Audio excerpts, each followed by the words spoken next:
Yeah, I want to take back from what you said just there. What did you do to get yourself noticed? Because I think that's the hardest thing to do in a lot of these any kind of social media platform right now. They've really limited how you can reach things, or I think that's Mm. how they decided they wanted to get paid.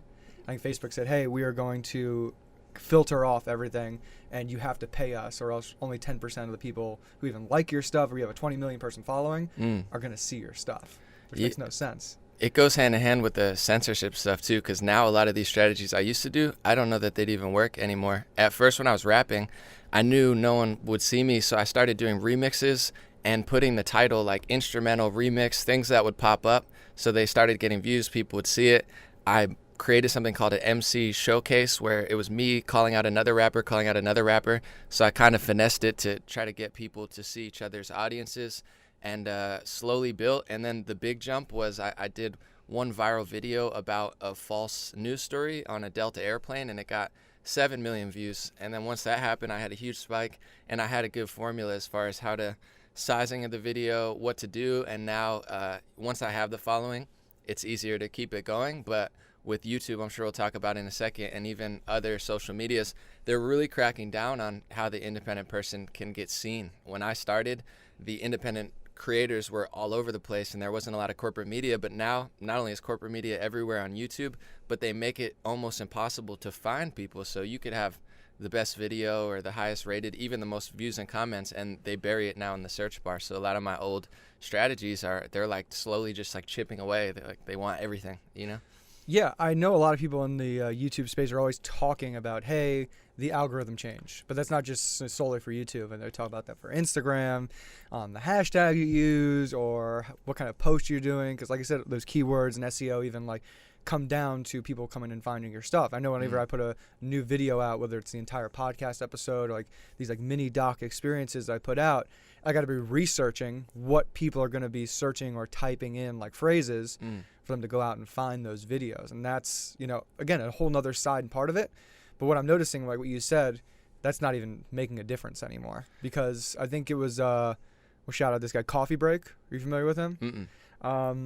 This is my first video I saw of his, but he talked about something we talked about earlier today, is that how much, and you mentioned this just now, corporate media's videos are getting pushed to the top, or even just getting visibility or even trending status with less views than all these original content creators who are in the space. And we're talking like big names like Logan Paul, who is another one, like Jimmy Dore type too.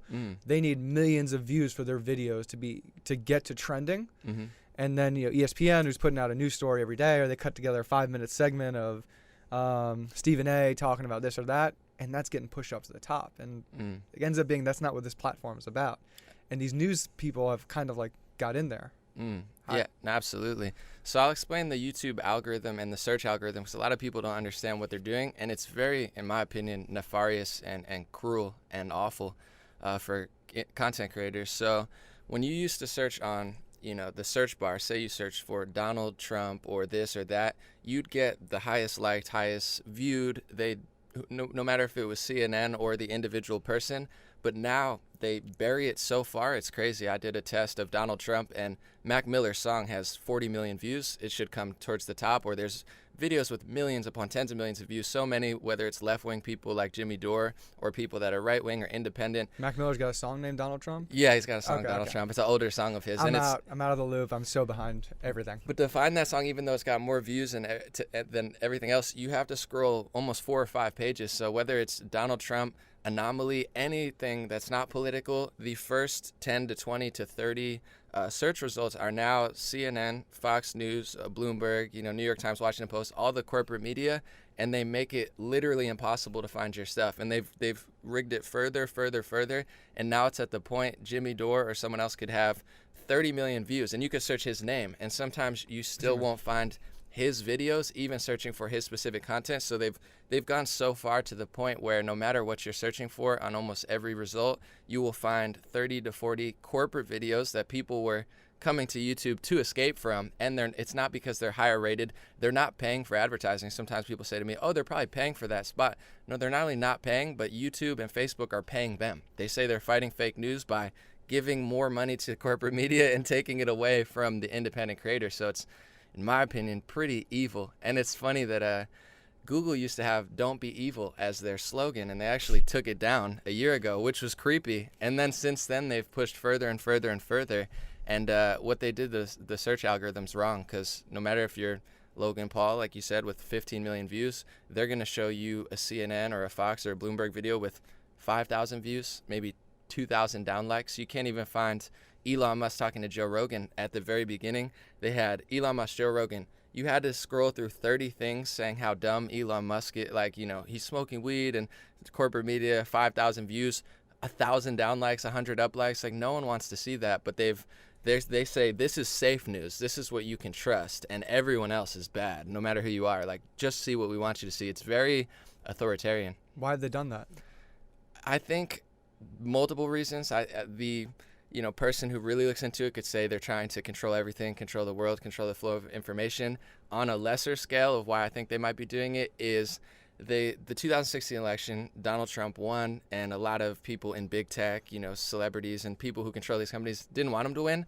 And, there's foreign interference that they're very concerned with now. They say Russia and others. So they've been tracking more and more people. Like, they geo-track me now on Facebook to make sure I'm in America. Like, I have to be tracked 24/7 or else they wouldn't let me post. They said, we must track you. Very creepy. So they're trying to justify. What does that look like? Do you got can you show you that on the phone right now? No, it's just like the allow. When you say allow, I said don't allow Facebook to track me, and I logged in one day and they said unless you allow them to track you at all through times. The settings. We won't let you post because we want to make sure you're there. Really? So I think it's the 2016 election, the loss, and now it's kind of like the spiraling of they can't figure out why corporate media is not doing well. But I don't think it even has a lot to do with Trump. I think he started asking questions about it, but on the left wing and the right wing, the biggest groups of people, they like independent sources more than corporate. I like people. I find it more authentic on YouTube, whether I'm listening to sports or entertainment. It's fun and it's different. So they're trying to justify why no one likes them. So they just keep swallowing everything up. Be like, it must be this, it must be that, it must be Russia. Like, they'll call someone that's far left on a political scale far right-wing Russians just because they don't agree with what they want them to agree with, and they kind of use that as a justification or hate speech to slowly swallow it up. So I don't know if they're purposely doing it for total control. That's what the pessimistic person would say, and if the more optimistic, neutral approach is like they're just very foolish and naive and maybe so like egotistical that they can't figure out that people just don't like them that much, and they're instead of getting better, they just keep stealing, like smashing your building down. Look, I got the tallest building. You're like, yeah, you knocked mine down. What are you doing? You took all my stuff. Yeah, I mean, it's hard to not think about conspiracies or conspiracy theories, but I mean, that's what I end up you getting pulled inside of when again, you just question or wonder, hey, like we have a conversation we're having on this, is it that it's these people are just this egotistical to say, well, no, we're just going to buy everything out, and if we own everything, like what Facebook has done with Instagram, WhatsApp, they're trying to buy that 24 cycle hour of time, and hey, you're not on WhatsApp anymore unless you're on Facebook, and you're not on this, so we own your time. We own where you're going to be consuming content or information or connecting with people. And, you kind of think like, no, maybe these people aren't really conspiring and trying to control things, but they're just, they want it their way, and this is the way they want the world to be shaped and seen. And I mean, which is technically conspiring. People are conspiring to make things happen or go a certain way. And that's where it's so hard you have any ideas outside the norm, you're kind of shot down against. Absolutely. And they are, in a way, conspiring. Like with when Alex Jones got kicked off stuff, he got kicked off everything within 48 hours. So are they all, like it's Twitter, Facebook, Google, Spotify, they're either talking or, so connected to the same sources. We're like, all right, they did that, we got to do that. And even the term conspiracy theory, I think, was kind of put out there to not make people question. And there are people who, I would say, question too much or believe every lie. Like, everything that someone else says just because they're not mainstream, it doesn't mean it's true. So there are people that will believe anything on that side. But a lot of this stuff is pretty well documented, and it does seem like they're doing it. But I do also believe, I think it's, sometimes when you lie so much or you do so much of something, you actually believe them yourself. So sometimes I don't think they're trying to purposely do it, where they're just so like consumed with their own, ideas and very stubborn that they don't realize what they're doing. Because I think it's going to hurt Google. It's going to hurt Facebook. I think it's really hurt the mainstream media. They're doing way worse than ever. A lot Yeah, of their these ratings are down. Apparently, Awful. they're switching a lot of their journalists over to freelancers, and like I think it was reported that so they can pay them in 3-month windows, so they can't pay them up front right away. They must not have the money, right? 3 months down the line, and I mean that's I want to go back into that thing with Alex Jones, but I know it's a big thing going on with Vox Adpocalypse, and I mean everything with what Carlos Maza from Vox is trying to do or seemingly has done, and how it's hurt. And I mean, there's a lot of content creators I just don't see on his side, because what he's done has only been like a more of an avalanche on everything we just talked about, with corporate media really getting their information and news pushed up in the way of say, hey, this is the news you can trust. But I never thought about it in that way.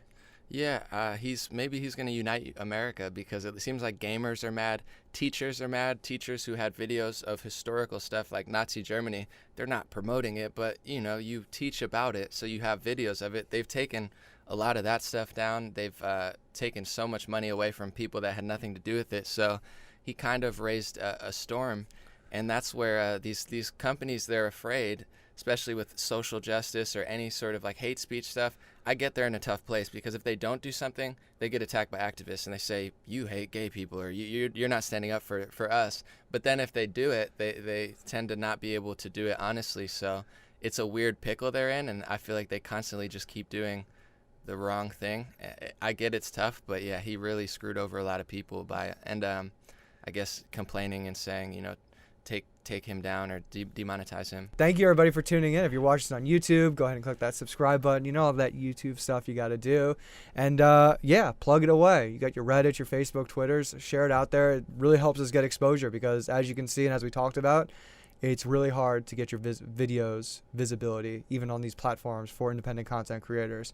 And if you're listening to this, go ahead and hit that subscribe button. I really don't need to be talking to the camera anymore, because this is the listening part.